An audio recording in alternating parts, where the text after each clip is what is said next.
अस्सलामुअलैकुम, यह है उर्दू पॉइंट। अभी आपको ब्रेकिंग न्यूज़ दें और आपको बताएं कि सुप्रीम कोर्ट ने नवाज शरीफ, मरियम नवाज और कैप्टन रिटायर्ड सफदर की सज़ा मुअत्तली के खिलाफ अपील समाअत के लिए मंजूर कर ली है। आपको अहम तरीन खबर से आगाह किया जा रहा है। नैब ने इस्लामाबाद हाई कोर्ट के सज़ा मुअत्तली के फैसले को सुप्रीम कोर्ट में चैलेंज किया था।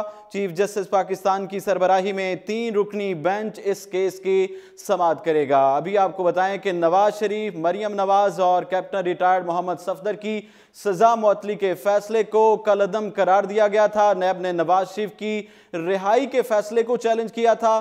सुप्रीम कोर्ट ने नैब की अपील को समाअत के लिए मंजूर करते हुए 3 रुकनी बेंच जो है वो तश्कील दिया। चीफ जस्टिस मियां साकिब निसार की सरबराही में जस्टिस उमर अता बंदयाल और जस्टिस मुशीर आलम पर मुश्तमिल खसूसी बेंच जो है वो समाअत करेगा। सुप्रीम कोर्ट ने नैब की दरखास्त पर फ्रीकैन को नोटिस भी जारी कर दिए हैं। आपको हम खबर से आगाह किया जा रहा है कि नैब प्रोसिक्यूटर ने 2 रोज कबल सुप्रीम कोर्ट में सजा मुअत्तली के खिलाफ दरखास्त दायर की थी और वो दरखास्त जो है वो मंजूर कर ली गई है। कौमी एहतसाब ब्यूरो नैब की जानिब से सुप्रीम कोर्ट में इस्लामाबाद हाई कोर्ट के फैसले के खिलाफ दायर अपील समाअत के लिए मंजूर कर ली गई थी।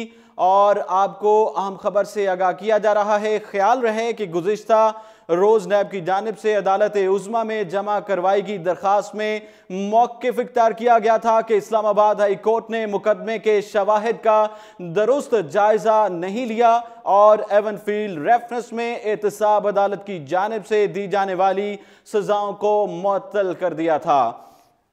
आपको बताएं कि दरखास्त में कहा गया है कि हाई कोर्ट ने अपने ही हुक्मनामे के बरखिलाफ दरखास्तों की समाअत की और अपील के साथ सजा मुअत्तली की दरखास्तें सुनने का हुक्म दिया था। दरखास्त गुजार की जानिब से इस्तदा की गई थी कि अदालत इस्लामाबाद हाई कोर्ट के फैसले पर नजरसानी करे। आपको एक बार फिर अपडेट करते चलें और आपको बताएं कि सुप्रीम कोर्ट ने नवाज शरीफ, मरियम नवाज और कैप्टन रिटायर्ड सफदर की सजा मुअत्तली के खिलाफ अपील समाअत के लिए मंजूर कर ली है। नैब ने इस्लामाबाद हाई कोर्ट के सजा मुअत्तली के फैसले को सुप्रीम कोर्ट में चैलेंज किया था।